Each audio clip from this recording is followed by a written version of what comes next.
Dear students, welcome to Amrit Senior Secondary School, class 7th, गणित अध्याय चौथा exercise 4.4 chapter name है बेटा सरल समीकरण। आज हम इसका सेकंड सम करेंगे।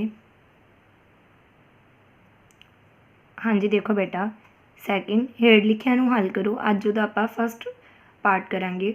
अध्यापक दसदी है कि उसकी जमात का एक विद्यार्थी द्वारा प्राप्त किए गए वध तो वध अंक मतलब कि एक विद्यार्थी उहदे प्राप्त किए वध तो वध अंक प्राप्त किए घट तो घट अंक का दुगना जमा है। मतलब कि जिन्ने घट अंक है उहदा दोगुना तो उहदे विच कितना जमा 7 है। जिन्ने आपां घट अंक लवांगे उहदे दोगुना करके उहदे विच 7 जमा करके ते प्राप्त किए गए वध तो वध अंक किन्ने हन किहदे बराबर आ जाएगा 87 दे। प्राप्त किए घट तो घट अंक किन्ने हैं आपां ये पता लगाना है।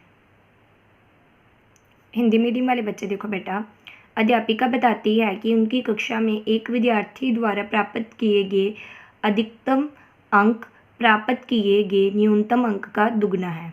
मतलब कि अधिकतम वध तो वध अंक किन्ने गए है जिन्ने घट तो घट मतलब कि जिन्नी बेटा न्यूनतम अंक है ना उहदा दुगना जे आपां वाई लवांगे ਜਾਂ एक्स लवांगे तो ਉਹਦੇ 2 गुना जे करांगे तो ਉਹਦੇ ਵਿੱਚ 7 जमा करांगे तो फिर साढ़े को वध तो वध अंक आने हैं। प्राप्त किए गए अधिकतम अंक 87 हैं 87 है। प्राप्त कितने किए गए अंक 87। प्राप्त किए गए न्यूनतम अंक आपां ऐ देखने हैं। हाँ जी देखो बेटा आपां लिख लिया मान लो न्यूनतम अंक y है घट तो घट अंक आपां की मान लिया y मान लवो घट तो घट अंक की है y। प्रश्न के अनुसार उन्हें कि घट तो घट अंक का दुगना घट अंक किहड़ा सी y इहदा 2 गुना किया 2y हो गया उहदे विच 7 जमा करन लई गया सी ते किहदे बराबर आना ही 87 दे। ठीक है हुण 7 इधर प्लस दा दूसरी साइड जाके किहड़ा हो जाएगा माइनस दा 87 चों 7 गए 80 y इधर 2 ना मल्टीप्लाई होंदे उधर जाके की हो जाएगा 2 डिवाइड 2 1 जा 2 240 दा 80 y की वैल्यू कितनी आ गई 40 तो घट तो घट अंक कितने हो गए 40 तो न्यूनतम अंक भी कितने हो गए 40। बेटा हिंदी मीडियम वाले हिंदी च लिखणगे पंजाबी मीडियम वाले पंजाबी च लिखणगे दोवां ने नहीं उतारना है नहीं कि हिंदी च भी उतारो तो पंजाबी च भी उतारो जो तुहाडा मीडियम है तुसीं उहदे च ही काम करना है। हाँ जी बेटा नैक्सट देखो किसी सम दो भुजी त्रिभुज विच आधार कोण बराबर हुंदे हन। मतलब कि आधार थल्ले वाले कोण की है बराबर है। शिखर कोण 40 है जिहड़ा उपर वाला कोण हैगा वो की है 40। मतलब कि इदां त्रिभुज बनया हैगा जिहड़े आ थल्ले वाले दो कोण होणगे वो बराबर होणगे ते उपर वाला जिहड़ा शिखर वाला कोण है वो की दिता है सानू 40। इस त्रिभुज के आधार कोण की हन उहदा आधार कोण की है मतलब कि थल्ले वाले आधार जिहड़े कोण हैगे बराबर ने पर की हन ये आपां पता लगाउणा है। याद करो कि त्रिभुज के तिन्नां कोणां दा जोड़ 180 हुंदा है। ठीक है ये उन्होंने हिंट सानू दिता है ये अकॉर्डिंग आप सॉल्व करांगे। हिंदी मीडियम वाले बच्चे देखो बेटा किसी समद्विबाहु त्रिभुज में आधार कोण बराबर होती है। मतलब कि थल्ले वाले जोड़े दो कोण होंदे है ए वाले आधार ये बराबर होंदे ने। शीर्ष कोण 40 है शीर्ष कोण कहना उपर वाला कोण 40। इस त्रिभुज के आधार कोण क्या है आप आ देखांगे कि जोड़े आधार कोण थल्ले वाले दिते हुए बराबर दसे हुए ने वो किन्ने ने। हाँ जी देखो बेटा माना त्रिभुज के प्रत्येक आधार कोण बी है। मतलब कि यह भी कोण बी मान लिया तो यह भी कोण आप की मान लिया बी दोवें बी मान ले पर आप इसकी वैल्यू फाइंड करनी कि की है दिया क्या है हमें बेटा ए इज इक्वल्स टू 40 डिग्री वो जो उपर वाला कोण है वो 40 डिग्री है तो जोड़ा एक कोण बी मान लिया एक सी मान लिया तो ये दोवें की गए बराबर है ने। ठीक है बी सी के बराबर है तो सी बी के बराबर जो मर्जी लिख सकते हो।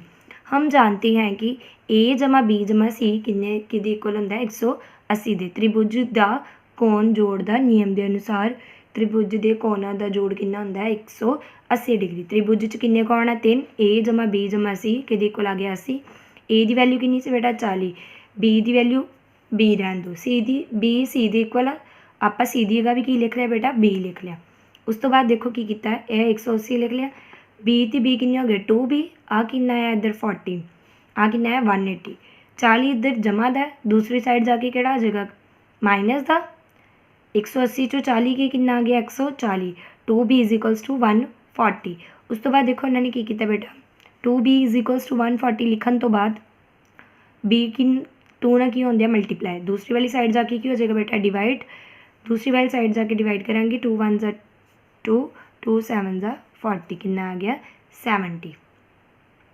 ठीक है 0 आ गई नाल b की वैल्यू कितनी आ गई 70 तो प्रत्येक कोण कितना होना वा 70 डिग्री का प्रत्येक आधार कोण। ठीक है इतने आधार लिख लो, आधार कोण कितना आना बेटा साढ़े को 70, त्रिभुज के आधार कोण किन्ने हैगे ने 70 डिग्री। देखो यह भी 70 डिग्री आना है तो यह भी 70 डिग्री आना है। जो हम बेटा आप प्लस भी करके देखेंगे ना 70 तो 70 किन्ने हो गए 140, 140 में 40 जमा करेंगे 180, साढ़ा देख लो यह ठीक आंदा 180 आंदा त्रिभुज के तिना कोणों का जोड़। नैक्सट हम देखो बेटा सचिन द्वारा बनाई गई दौड़ों की संख्या राहुल द्वारा बनाई गई दौड़ों की संख्या तो दोगुनी है। मतलब कि सचिन द्वारा जी बनाई गई दौड़ों की संख्या है ना जिन्नियां राहुल ने बनाई उस तो 2 गुणा जी संख्या हैगी सचिन की आ।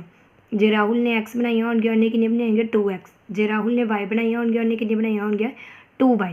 उन्होंने द्वारा मिलकर बनाई गई कुल दौड़ा एक दोहरे सैकड़े तो 2 दौड़ा घट हैं। ठीक है दोहरे सैकड़े तो 2 दौड़ा घट हैं तो दोहरे सैकड़े कितनी दौड़ा आंदियां हैं उस तो 2 घट 200 200 आंदियां ना तो उहदे तो 2 दौड़ा घट कितनी आ गई 198 आना बेटा। ठीक है उस तो बाद की क्या हरेक ने कितनी दौड़ा बनाइया आप आ देखना है। हिंदी मीडियम वाले बच्चे देखो सचिन द्वारा बनाए गए रनों की संख्या राहुल द्वारा बनाए गए रनों की संख्या की दोगुनी है। मतलब कि राहुल ने जो वाई बनाए होंगे दौड़ा रन, सचिन ने कितने बनाए होंगे 2y। उन दोनों को मिलकर कुल रन एक दोहरे शतक से 2 रन कम है। मतलब कि दोहरा शतक एक शतक किन्ने का होंगे 100 का, 2 किन्ने हो गए शतक 200 के उस 2 रन घट 200 चो 2 रन घट करांगी तो कितना आएगा 198। ठीक है 198 तो प्रत्येक के कितने रन बनाएंगे आप आ देखांगे। हाँ जी देखो बेटा राहुल द्वारा बनाए गए रन आप की मान लिया x। ठीक है तो सचिन द्वारा बनाए गए रन की मान लिया आप 2x। हम प्रश्न के अनुसार की सी कि जिन्नियां राहुल ने दौड़ा बनाई उस तो 2 गुणा है 2 गुणा कर लिया तो ये अकॉर्डिंग देखो उन्होंने कि दोवां का जमा कि बराबर होना 198 के। मतलब कि दोहरे शतक तो 2 घट एक शतक 100 का होंगे तो 2 शतक किन्ने होंगे 200 के तो जो 2 घट कर देंगे 200 तो 198।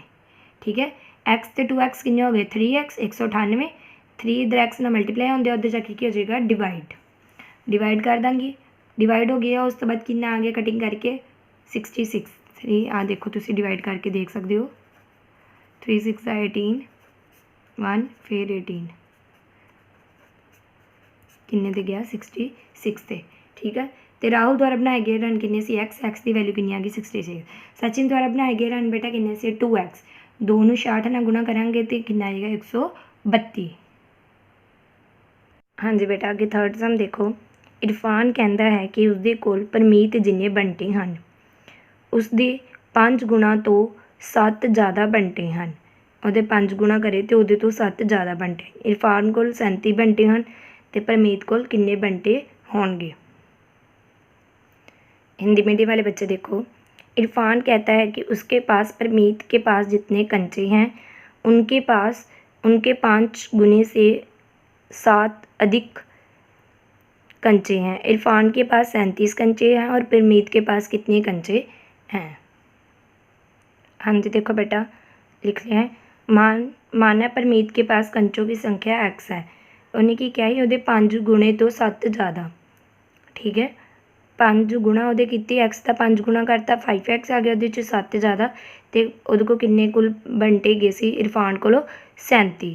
ठीक है 5x इज इक्वल्स टू इधर 37 7 प्लस का उधर आके माइनस हो गया कितना आ गया 30 आ इधर x 5 ना मल्टीप्लाई होंगे उधर आके डिवाइड हो जाएगा 5 के टेबल से 30 किन्ने आता 6 तो x की वैल्यू कितनी आ गई 6 की लिखा गया परमीत के पास कुल 6 कंचे हैं या कुल कंचे 6 हैं या कुल परमीत कोल सारे बंटे 6 हैं।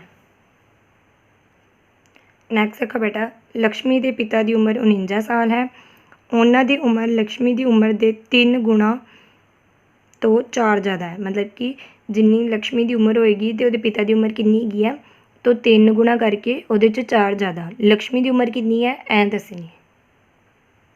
हाँ जी देखो बेटा, लक्ष्मी के पिता की आयु 49 वर्ष है। उनकी आयु लक्ष्मी की आयु के 3 गुने से 4 वर्ष अधिक है। लक्ष्मी की आयु क्या है?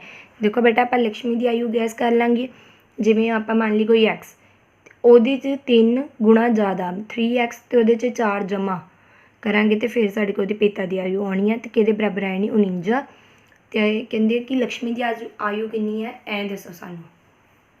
ਕਿੱਦਾਂ ਕਰਾਂਗੇ देखो बेटा, देखो माना लक्ष्मी की आयु y वर्ष है, पिता की आयु कितनी होगी 3 गुना ज़्यादा में 4 वर्ष अधिक 3y + 4 वर्ष आ गई। ठीक है, ऐदा ही पंजाबी मीडियम च भी लिख लो, हिंदी मीडियम वाले हिंदी च लिखना बेटा, पंजाबी मीडियम वाले पंजाबी च लिखना, दोवें हिंदी पंजाबी ना लिख लेना। ठीक है, प्रश्न के अनुसार देखो उन्होंने की कहा सी 3y + 4 किहदी इक्वल है, पिता की आयु कितनी दी हुई उन्होंने 49 वर्ष। हुण 4 इधर प्लस का उधर कि किहड़ा आ जाएगा माइनस, 49 चों 4 गए 45, 3y ने इधर की होंगे असी मल्टीप्लाई, उधर जाके की हो जाएगा डिवाइड, y की वैल्यू कितनी आ जाएगी बेटा 15। ठीक है, तो लक्ष्मी की आयु कितनी आ गई फिर 15, क्योंकि y आप y की आयु ही लक्ष्मी की, तो y की वैल्यू कितनी आ गई 15, तो लक्ष्मी की आयु बेटा कितनी आ गई साढ़े को 15 वर्ष। नैक्सट देखो बेटा, सुंदर ग्राम के रहने वाले लोगों ने अपने पिंड के एक बगीचे च कुछ रुख लगाए। इन्हां विच कुछ रुखां दे रुख फलों के सन, उन्हां रुखां की संख्या जो फलों वाले नहीं सन, फलों वाले रुखां की संख्या के 3 गुणे तो 2 ज़्यादा सी। जिन्ने फलों वाले रुख सी उहदे 3 गुणे तो 2 ज़्यादा। जेकर अजिहे रुखां की संख्या जो फलों वाले नहीं हैं 77 है, तो लगाए फुलों वाले रुखां की संख्या कितनी होएगी आपां ऐ देखना है। देखो बेटा, सुंदरग्राम के निवासियों ने अपने गांव के एक बाग में कुछ पेड़ लगाए। इनमें से कुछ पेड़ फलों के थे। उन पेड़ों की संख्या जो फलों की नहीं थी, फलों वाले पेड़ों की संख्या के 3 गुने से अधिक 2 ज़्यादा। ਜਿਹੜੇ फलों वाले पेड़ हैगे सी उन्हां दी संख्या तो समझ लो जिवें x मान ली आपां, ते जिन्हां दे नहीं हैगी सी उन्हां दी कितनी सी फलों वाले पेड़ां की संख्या तो 3 गुना ज़्यादा। जो फलों वाले पेड़ आपां x मन्ने उहदे 3x, तो उहदे च 2 अधिक। यदि ऐसे पेड़ों की संख्या जो फलों वाले नहीं थी 77 है, तो लगाए गए फलों वाले पेड़ों की संख्या कितनी होगी हमने ये पता। हाँ जी देखो बेटा, हम क्या लिख लेंगे, फलों वाले पेड़ कितने हैं y, फलों वाले रुख कितने है y। उन पेड़ों की संख्या जो फलों वाले हैं कि आएगा उनके क्या है, फलों वाले पेड़ तो 3 गुना ज़्यादा तो 2 जमा करके 2 अधिक होर 3 गुणे तो 2 ज़्यादा, 3 गुणे तो 2 ज़्यादा की आ गया 3y + 2। वो रुख जोड़े फलों वाले नहीं हैं कि आएगा 3y + 2। प्रश्न के अनुसार हम की आएगा 3y + 2 = 77। 2 इधर प्लस का, दूसरी साइड जाके बेटा कि हो जाएगा माइनस का, कितना आ गया 77 चो 2 माइनस करांगे 75, 3y के इक्वल आ गया बेटा 75 दे। y बेटा देखो इधर 3 ना क्या होंगे मल्टीप्लाई, ऊपर जाके की हो जाएगा डिवाइड, दूसरी वाली साइड जाके की हो जाएगा डिवाइड हो जाएगा। ठीक है, ओवर च आ गया 3 ना 75 ना डिवाइड कराया कितना आ गया बेटा 25। फलों वाले पेड़ बेटा देखो किन्ने आ गए 25। तो यही उन्होंने पूछा सी फलों वाले पेड़ों की संख्या या फलों वाले रुख किन्ने होंगे 25। बेटा इत्थे तुहाडा ये चैप्टर कंप्लीट हुंदा है।